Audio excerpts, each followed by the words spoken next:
तो दोस्तों यहाँ पर कुछ दिन पहले मैंने अनबॉक्सिंग किया था ईस्टमैन के एक सोलर इन्वर्टर का और यहाँ पर ईस्टमैन के एक ट्यूबुलर बैटरी का। और दोस्तों यहाँ पर मैंने आपको काफ़ी सारे टेस्ट भी इस बैटरी और इन्वर्टर के का दिखाया था। तो आज मैं यहाँ पर जितने भी हमारे घर में हैवी अप्लायंसेस होते हैं जैसे कि फ्रिज हो गया, कूलर हो गया, ये चीज़ें चला करके दिखाने वाला हूँ कि फ्रिज और कूलर हम इस इन्वर्टर पर अगर हम लगवाते हैं तो चला पाएंगे या फिर नहीं चला पाएंगे। तो मैं यहाँ पर डायरेक्टली इन्वर्टर को सेट कर रहा हूँ। सेट करने के बाद में मैं आपको डायरेक्टली अभी फ्रिज चलाऊंगा, उसके बाद में मैं डायरेक्टली अभी आपको यहाँ पर इस पे कूलर भी चला करके दिखाने वाला हूँ। तो यहाँ पर देख सकते हैं हम इन्वर्टर के टर्मिनल को बैटरी में डायरेक्टली कनेक्ट कर रहे हैं और कनेक्ट करने के बाद में मैं डायरेक्टली यहाँ पर सबसे पहले कनेक्ट करने वाला हूँ इस पे फ्रिज। तो यहाँ पर मैं आपको बता दूँ कि ये जो इन्वर्टर है मैं पर्सनली इसको यूज कर रहा हूँ, काफ़ी अच्छा इन्वर्टर है, मुझे परफॉर्मेंस काफ़ी अच्छी देखने को मिल रही है, बैटरी भी काफ़ी अच्छी है।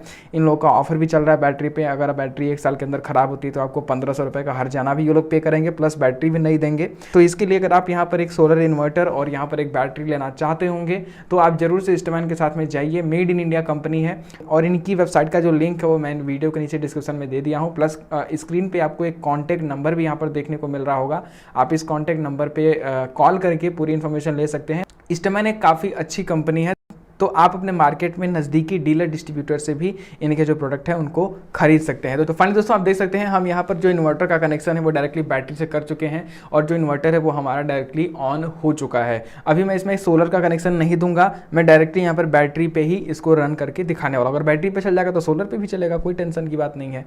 तो डायरेक्टली अभी मैं यहाँ पर इसको बैटरी पे रन करता हूँ। तो अब दोस्तों हम यहाँ पर करेंगे क्या, हम यहाँ पर फ्रिज का जो वायर है उसको डायरेक्टली इलेक्ट्रिसिटी बोर्ड से निकाल करके इस इन्वर्टर के पीछे हम यहाँ पर कनेक्ट करने वाले हैं। तो चलिए मैं जल्दी से यहाँ पर जो वायर है फ्रिज का उसको कनेक्ट करता हूँ और कनेक्ट करने के बाद में मैं यहाँ पर स्टार्ट करता हूँ। उससे पहले यहाँ पर हम सिस्टम को बंद कर देते हैं, क्योंकि सिस्टम अगर चालू है तो हमें यहाँ पर करंट लग सकता है पीछे।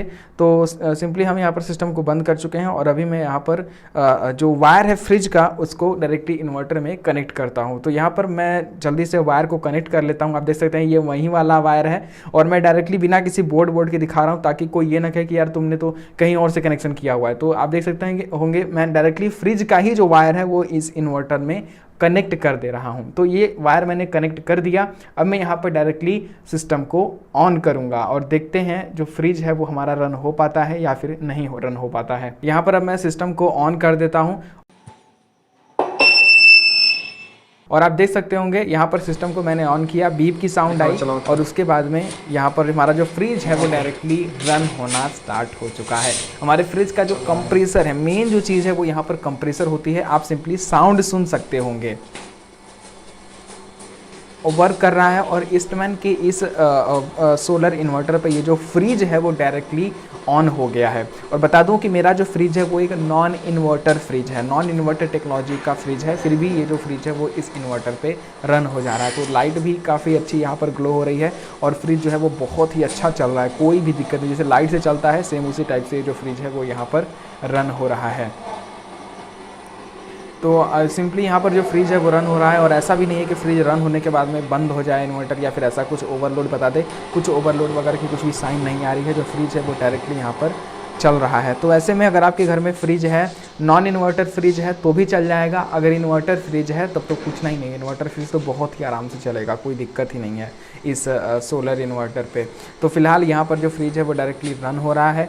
तो दोस्तों ये एक बार आप देख सकते होंगे मैं यहाँ पर डायरेक्टली अगर इन्वर्टर को भी बंद कर रहा हूँ तो डायरेक्टली फ्रिज बंद हो जा रहा है और अभी फिर से मैं इन्वर्टर को चालू करूँगा तो जो फ्रिज है वो यहाँ पर ऑन हो जाएगा। तो ये जो चीज़ें हैं वो काफ़ी अच्छी हैं। देखें मैंने यहाँ पर सिस्टम को ऑन किया और यहाँ पर जो फ्रिज है वो डायरेक्टली ऑन हो गया। तो अब यहाँ पर ये तो फ्रिज चल रहा है, इसमें कोई भी शक वाली बात नहीं है। अब हम यहाँ पर कूलर को रन करने वाले हैं और कूलर को रन करने के लिए मैं जा रहा हूँ कूलर को लेने और तब तक यहाँ पर जो फ्रिज है वो डायरेक्टली इसी सोलर इन्वर्टर पे रन होता रहेगा। तो सिंपली दोस्तों आप देख सकते होंगे यहाँ पर मैं कूलर को लेकर के आ चुका हूँ और अभी भी हमारा जो फ्रिज है वो इसी इन्वर्टर पे रन हो रहा है और कंटिन्यूसली इसका जो कंप्रेसर है वो चल रहा है। ऐसा नहीं कि सिर्फ लाइट जल रही है, यहाँ पर इसका कंप्रेसर परमानेंटली चल रहा है इस ईस्टमैन के सोलर इन्वर्टर पर। अब तक अगर ओवरलोड होना होता तो ये इन्वर्टर हो गया होता, तुरंत ही हो जाता, एक सेकेंड नहीं चलाता। तो यहाँ पर आप फ्रिज वगैरह बहुत ही आसानी से चला सकते हैं। प्योर साइन वेव इन्वर्टर है, यही इसकी खासियत है जिसकी वजह से ये जो फ्रिज है वो रन हो रहा है। तो अब यहाँ पर मैं फ्रिज के वायर को डायरेक्टली इससे निकालता हूँ और निकालने के बाद में मैं डायरेक्टली इसमें अटैच करता हूँ अपनी कूलर की वायर। तो दोस्तों फ्रिज का वायर हमने निकाल दिया है और अभी हम यहाँ पर कूलर का जो वायर है उसको डायरेक्टली इस इन्वर्टर से ही कनेक्ट करते हैं। यहाँ पर मैं कोई भी बोर्ड वगैरह या फिर कुछ भी चीज़ों का यूज नहीं कर रहा हूँ, ताकि कोई ये ना कहे कि नहीं ये जो चीज़ है वो अलग से ही इलेक्ट्रिसिटी लेकर के चलाई जा रही है। तो मैंने डायरेक्टली इन्वर्टर से ही इसको कनेक्ट कर दिया और अभी मैं डायरेक्टली सिस्टम को ऑन करता हूँ। सिस्टम हमारा जो है वो ऑन हो चुका है, बीप की साउंड आई और उसके बाद में अभी मैं आपको दिखाता हूँ किस तरीके से हमारा जो कूलर है वो भी यहाँ पर रन हो जाता है। तो सिस्टम ऑन हो चुका है, अब हम कूलर का जो स्विच है उसको ऑन करते हैं। तो दोस्तों यहाँ पर हमने कूलर के फैन को ऑन कर दिया है और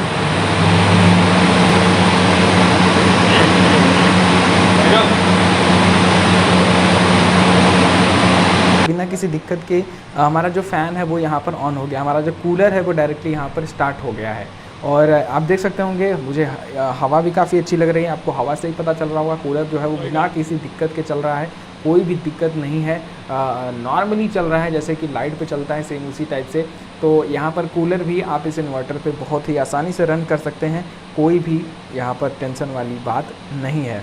तो यहाँ पर कूलर मैंने चला दिया, फ्रिज चला दिया। अब इससे ये चीज़ें कंफर्म हो जाती हैं कि आप अपने घर के जितने भी हैवी अप्लायंसेज हैं वो इस सिस्टम पे रन कर सकते हैं। जैसे कि मैं कूलर की बात कर रहा हूँ, पंखे की बात कर रहा हूँ, फ्रिज की बात कर रहा हूँ, मिक्सर की बात कर रहा हूँ, ये सभी चीज़ें आप यहाँ पर चला सकते हैं। ठंडी के दिन में आप एक ब्लोअर भी इस पर चला सकते हैं, मैंने ब्लोअर भी चला करके दिखाया था जब मैंने इस इन्वर्टर को अनबॉक्स किया था।